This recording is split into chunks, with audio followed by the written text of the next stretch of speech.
Hello there, third graders. Today we are going to be working on our Romero Britto leaves. So as you can see, and hopefully you can see this on the screen, I have traced my leaf already. This is the leaf I chose to use, and I did trace it already with pencil. So if you have not done that yet, go ahead and do that step first.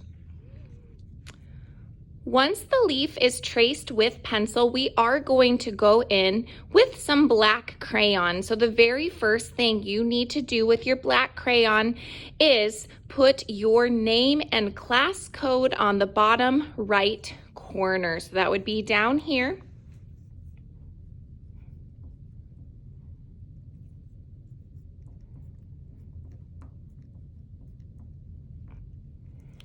All right, and I don't have a class code, so I just wrote Mrs. Alberts. Now, the other step that we need to do right now with our black crayon is to actually go in and trace our leaf. So you're going to try and stay on the lines as best as possible. But if you get off a little bit, it is really no big deal because we are going to be painting. So we'll probably paint over those pencil lines anyway.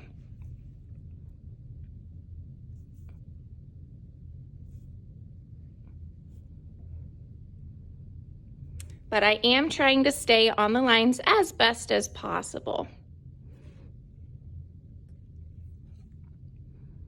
So then I can keep the shape of that leaf, and then I know it's still going to look like a leaf.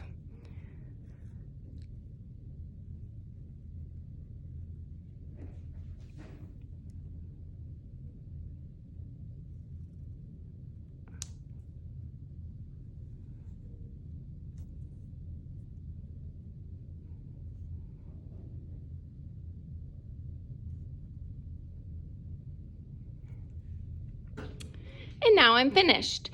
So after this leaf is traced, we are going to start adding some details to make our leaf look similar to artwork created by Romero Britto. So our first step is with the black crayon again.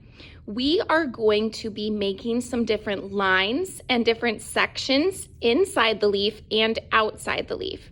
Now keep in mind as you do this, you don't want to have too many sections or this project will take a very, very long time to finish. So I'm just going to start in my leaf, making some different sections and lines that and see, I broke my crayon there. Broken crayons still color, so I'm going to just keep going. That actually happens to me quite a lot because I like to have very dark colors with my crayons, so then sometimes I break them. So try not to do that, but it's okay if you do. I'm adding different lines, going different directions to make different sections on my leaf. Just like how Romero Britto does in his work, he has lots of different lines and sections, and then he fills them in with all sorts of things. So that will actually be our next step after we get all of our sections drawn. Okay. And I'm happy with the way that this looks. So now I'm going to move on to the background. Now it is totally up to you what you choose to do with your background. You need to use black crayon again though to have sections so that we can make it look like it is created or inspired by Romero Britto. He always used black to mark out his sections. But with your background, you could choose to do something like this again, or maybe you want to do something different. So for me, I think I'm going to have some lines going out, and then each of these sections I'm creating will have something different inside of it.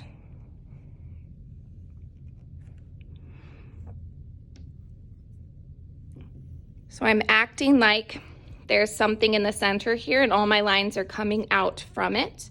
This shape is actually called a starburst, where it all kind of comes out from one area in the middle. And one more right here. Okay, now if I wanted to, I could go in and break this down into smaller sections, but I'm happy with the way that this looks. So this completes the first step of our Romero Britto leaves.